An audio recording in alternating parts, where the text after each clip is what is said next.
Bonjour à tous, j'espère que vous allez bien, je suis très contente de vous retrouver pour une vidéo sur mes favoris du moment, que ce soit niveau beauté, film, série ou livre. J'espère que cette vidéo va vous plaire et on commence par le premier produit. Il s'agit d'un masque à l'argile de la marque Emma qui coûte pas cher du tout, c'est un petit format mais j'ai déjà utilisé plein de fois puisque j'utilise toutes les semaines pour ma routine du dimanche et encore beaucoup de produits à l'intérieur, pourtant j'en mets une bonne couche. L'avantage de ce produit c'est qu'il hydrate et en plus ça purifie la peau à chaque fois que j'utilise, j'ai vraiment la peau très douce et vraiment belle et c'est pour ça que j'adore l'utiliser. Ensuite on a ce masque au thé vert de la marque Sephora que Damien m'avait offert dans son swap. J'adore l'utiliser parce que déjà l'odeur est super fraîche et en plus c'est un matifiant anti-imperfection donc ça m'enlève un petit peu les taches que je peux avoir à cause de mes boutons et en plus j'ai le visage qui est vraiment éclatant et surtout la peau qui est très douce et c'est des masques qui ne coûtent pas cher du tout, on peut trouver facilement à Sephora du coup et c'est pour ça que je le mets dans mes favoris. Toujours dans les masques de Sephora on a celui au raisin donc pour les yeux, c'est un lissant tonifiant et pour ma part vu que j'ai la peau très sensible au niveau du dessous des yeux comme la plupart des gens mais aussi très asséchée à cause du maquillage vu que j'aime bien me maquiller les yeux. Voilà, et bien je trouve que c'est un masque qui est vraiment top, en plus il sent super bon, alors vraiment j'adore. Personnellement je les réutilise donc je les remets dans le paquet, je ferme et puis voilà, il y a toujours un petit peu de produit dedans donc je peux les réutiliser plus tard. Mais je trouve ça un petit peu dommage qu'il n'y ait qu'une seule paire dans chaque sachet parce qu'à chaque fois il faut en racheter d'autres. Ça reste des produits qui ne coûtent pas cher, qui sont sympas à utiliser, après j'en utilise pas tout le temps, c'est vraiment de temps en temps. Bien sûr je remercie la marque Sephora de m'avoir envoyé ce produit gratuitement grâce au site Octoly. Comme toujours vous me connaissez, je reste honnête sur mon avis. Bien sûr je vous mettrai tous les liens en barre d'infos de tous les produits si j'arrive à les trouver, si ça vous intéresse, pour que vous puissiez vous les procurer. Au niveau du maquillage on a la palette The Burgundy Bar de Maybelline New York avec un super accent. On adore. Donc cette palette m'a été offerte pour mon anniversaire et je la trouve vraiment super jolie. Donc il y a deux fards mat et tout le reste ce sont des fards pailletés ou irisés. Pour cette vidéo je me suis maquillée exclusivement avec cette palette avec les trois fards juste ici. C'est très pailleté mais moi j'adore et c'est pour ça qu'il y en a de partout. Même l'highlighter vient de la palette. Je trouve que les fards sont pas trop poudreux non plus à part les fards mat. Mais le reste ils sont vraiment top. Les paillettes sont vraiment jolies.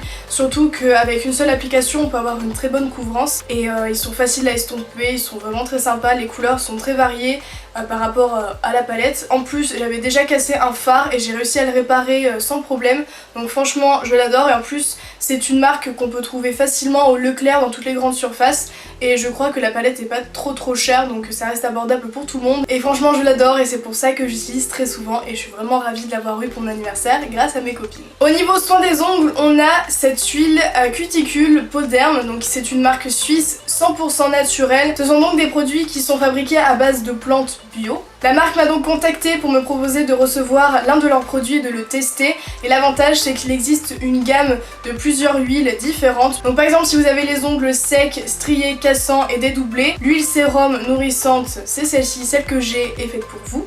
Ensuite il y a l'huile sérum purifiante contre les ongles jaunes, l'huile sérum apaisante contre les ongles incarnés et pour terminer l'huile sérum fortifiante contre les ongles noirs des sportifs. J'ai donc testé le produit, en plus de sentir super bon, le pinceau est trop kiki, je le trouve trop mignon.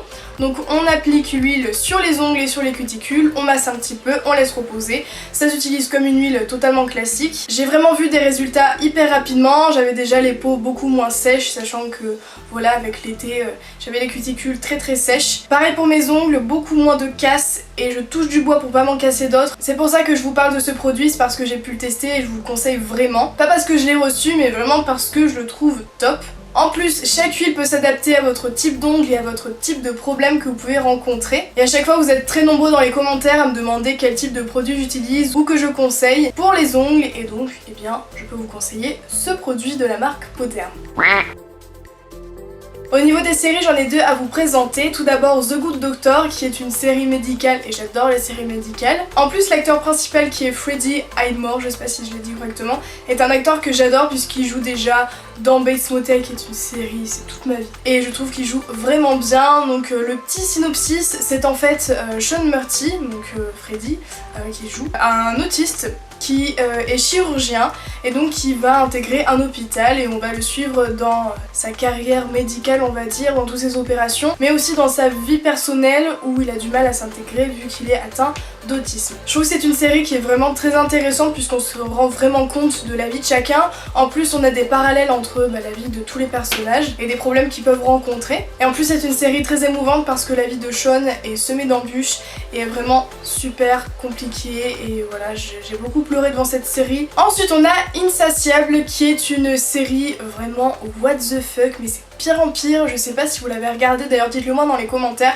quelles sont vos séries du moment, mais franchement plus on va dans les épisodes et plus c'est n'importe quoi, mais justement c'est ça qui est intéressant dans la série, on s'y perd un petit peu au bout d'un moment, mais à chaque fois que je terminais un épisode j'avais envie d'en regarder un autre. L'histoire c'est en fait une adolescente qui est en surpoids et qui est victime de harcèlement de la part de ses camarades, et suite à un événement un petit peu traumatisant on va dire, elle va perdre 30 kilos il me semble, et en fait on va se rendre compte que eh bien, perdant du poids elle devient super populaire. Elle a toujours été très jolie mais vu qu'elle a perdu du poids tout le monde s'intéresse à elle et elle décide de se venger, et il y a ma mèche qui m'énerve.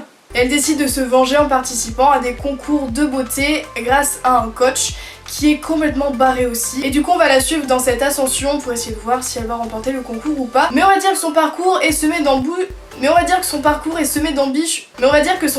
semé d'embûches un petit peu bizarre quand même. Et pour ce qui est du film coup de cœur du moment, c'est Tous les garçons que j'ai aimé. Déjà parce que l'acteur principal, Noah Centineo, c'est toute ma vie, je le trouve tellement beau. Et j'ai vraiment adoré l'ambiance, l'histoire est super rigolote. Donc on va suivre une jeune fille, elle a eu plusieurs crushs dans sa vie et elle leur a écrit une lettre à chacun, sauf que un jour les lettres vont être envoyées au destinataire et on va suivre du coup son histoire et comment elle va se débrouiller, et ça devient un peu improbable. Du coup je vous en dis pas plus, mais franchement c'est un film vraiment super sympa à regarder, une petite histoire d'amour tout en restant rigolote et voilà, je la trouve vraiment top.